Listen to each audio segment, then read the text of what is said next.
Hi, this is Mrs. Allen, and in this video we will be going over linear measure and precision. This is lesson 1-2. Okay, our first example, example 1, is length in a metric unit. So find the length of AB using the ruler. The ruler is marked in centimeters. Point B is closer to the 4 centimeter mark than to the 3 centimeters mark. Therefore, line segment AB is about 4 centimeters long. Okay, let's look at another example. Find the length of AB using the ruler. The long marks are centimeters and the shorter marks are millimeters. There are 10 millimeters for each centimeter. Therefore, line segment AB is about 36 millimeters long. Okay, example 2. Find the length of AB using the ruler. The long marks are a ½ inch. The shorter marks are a ¼ inch. Point B is closer to the 1 1/4 inch mark.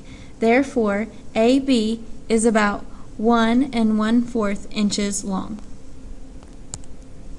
Okay, let's look at another example.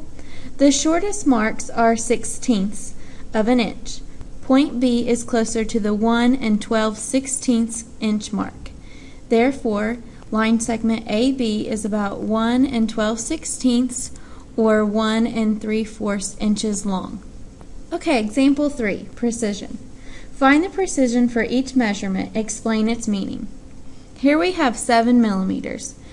The measurement is accurate within 0.5 millimeters. So the measurement of 7 millimeters could be 6.5 to 7.5 millimeters. Okay, another example. The measuring tool is divided into ½ inch increments. Therefore, the measurement is accurate to half of a half or 1/4 of an inch. Therefore, the measurement could be between 4 1/4 inches and 3 3/4 inches. Example 4. Find measurements. Find XY. In this picture, we have XT equals 3.2 centimeters and TY equals 5.7 centimeters. We want to find the length of XY. The measurement of XY can be found by adding together XT plus TY, which would give us XY. So we could do 3.2 plus 5.7, and we would have 8.9 centimeters. Okay, let's look at another example. Find the measurement of FG. In this figure, we have FH is 15 inches and GH is 10 1/4 inches. If we subtract 15 minus 10 1/4, we will be left with our FG measurement, which is 4 3/4 inches. Another example, in this one they do not give us the picture, so we will have to draw the picture first ourselves. Find X and MN if N is between M and P, and MP equals 60, MN equals 6x minus 7, and NP equals 2x plus 3. So the first thing you want to do is draw a picture of a line segment M to P with N somewhere in the middle. And then you want to label all of the parts. MP would equal 60, MN would equal 6x minus 7, and NP would equal 2x plus 3. Here's what your picture could look like. So now we can try to write an equation to solve.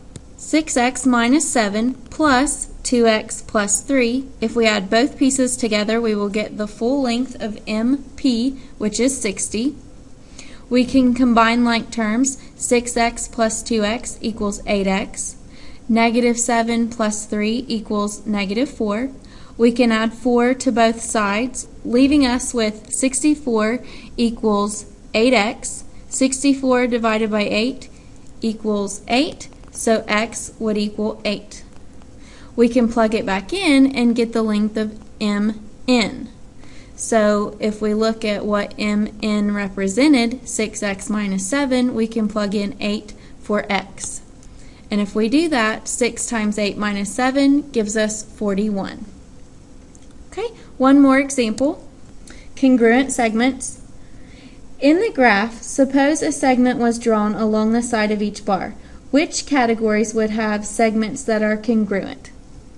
Okay, so looking at those months, we want to know which ones are congruent so they would have the same amount of money. The segments on bars for April and May would be congruent because they both represent $95, and the segments on the bars for January and March would be congruent because they both represent $120. Thanks for watching. I hope this better helps you understand Lesson 1-2.